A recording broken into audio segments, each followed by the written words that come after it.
drawing a blank. Rachel Nichols over the 4th of July weekend. It came out where it was a phone conversation she was having with one of LeBron's advisors, and she said some things about Maria Taylor and made it seem like she wasn't deserving of a job, or that Maria Taylor, because of her race, had taken something that Rachel Nichols felt like was hers. Well, it became a huge story. ESPN had a lot of pushback, including from us.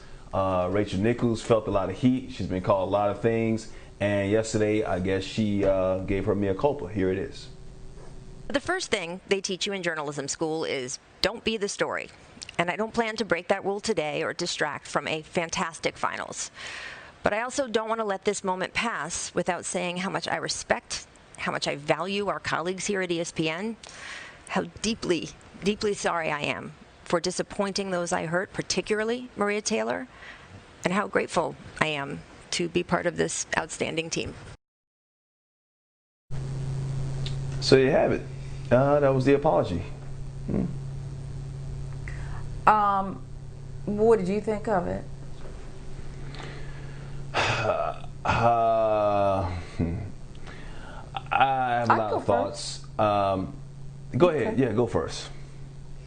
I think that Rachel Nichols is a hard worker. You know, in this arena, like so many others in life, you have people who have a ton of natural talent. You have people who don't have much but work and will their way into some jobs. And then you have a few special people who, I guess, those two things come together and it's a rocket ship to the top. I think that Rachel Nichols is a hard worker who has some steely nerves and needed to do what she did, I guess, and made it short, sweet, and to the point. She is the story.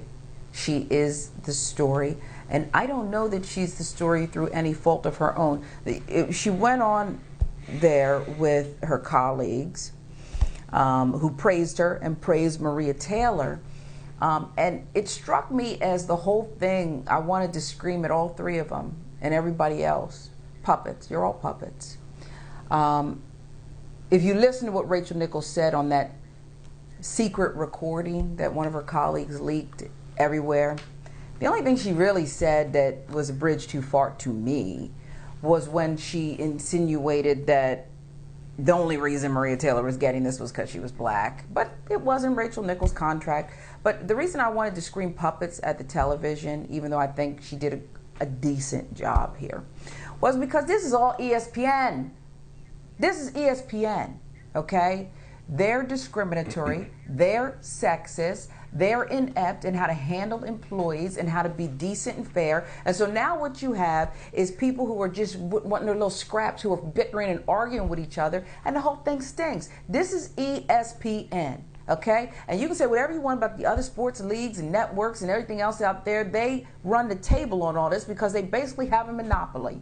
And it stinks to high heaven. It stinks. It's just nasty. It's gross. And I don't want to hear Rachel Nichols, Maria Taylor, or anybody else say anything about it. This is ESPN who's done this. Right. And it's very trashy. It's very trashy. It's a trashy place. It's been trashy for a long time.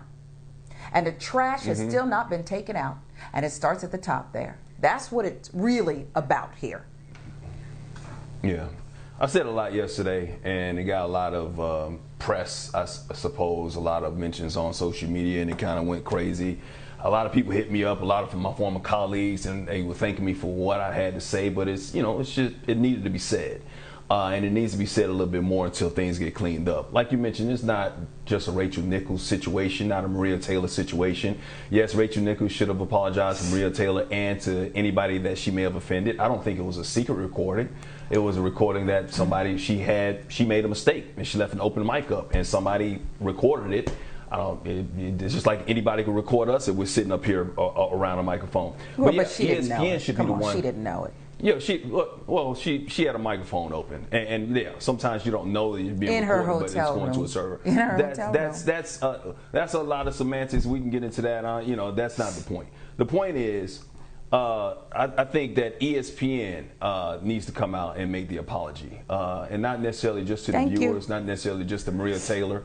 But yeah, especially to Maria Taylor, and treat her in a certain way, give her what she deserves, what she's earned, because she deserves to have that job. She's earned that job. She's earned any type of contract that they want to give her and that she needs to get.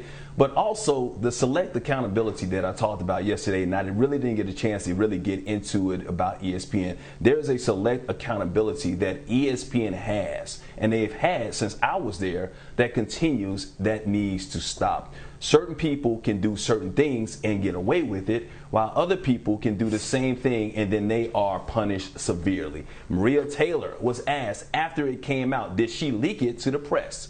This lady named Kayla Johnson, a person that everybody should know. We talk about Maria Taylor, we talking about Rachel Nichols. Kayla Johnson is the real victim in this situation, because Kayla Johnson, having that recording, gave it to Maria Taylor because they're friends, obviously, felt like she needed to know this. She didn't leak it to the press, gave it to her.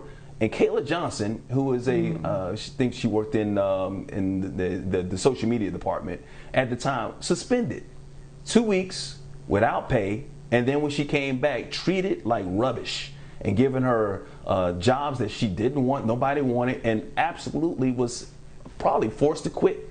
And now I don't know what she's doing. I reached out to her, and I hope that she has a job somewhere, and I hope somebody picks her up. But Kayla Johnson is the real victim, the huge victim in this whole situation, because this may have ruined or put a stop to her career path as she knows it, and put her in a spotlight she didn't want to be in because she thought she was helping. So ESPN should be apologizing, because once again, it's that select accountability that has hurt many people there. It hurt me before. I basically got suspended for an innocuous tweet one time that they felt like was a distraction, right? What is this? Is this a distraction, ESPN?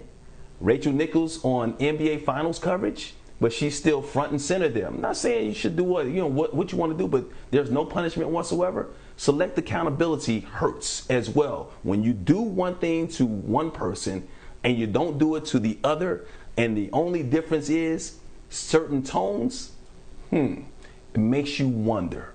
Makes you wonder. So once again, Kayla Johnson, I don't know where you are. It doesn't make me wonder about a thing. Okay. It makes me say ESPN is just like a lot of other companies where white people and microaggressions target people like us. And it sucks and it stinks. And I too hope Kayla finds work or has work and has her peace of mind. But I'll say it again, I don't think it's semantics. When I'm in my home or my hotel room, and regardless of whether I leave a hot mic on, we're trained in this industry. If I'm talking to my mother, my agent, my boss, and we're saying things that if I meant to say it, I say it right here, okay? Don't come for me. Don't ask me. That's why I give her some credit for the apology, and I believe she reached out to Maria Taylor privately, as she should have. Maria Taylor did not want to hear it, which is her perfect God-given right. But ESPN is the latest example of what is out there every day that every black man and woman who has entered the workforce has been victim of, okay? I just think they're extra slimy, or maybe they're on display because it's the worldwide leader in discrimination in sports.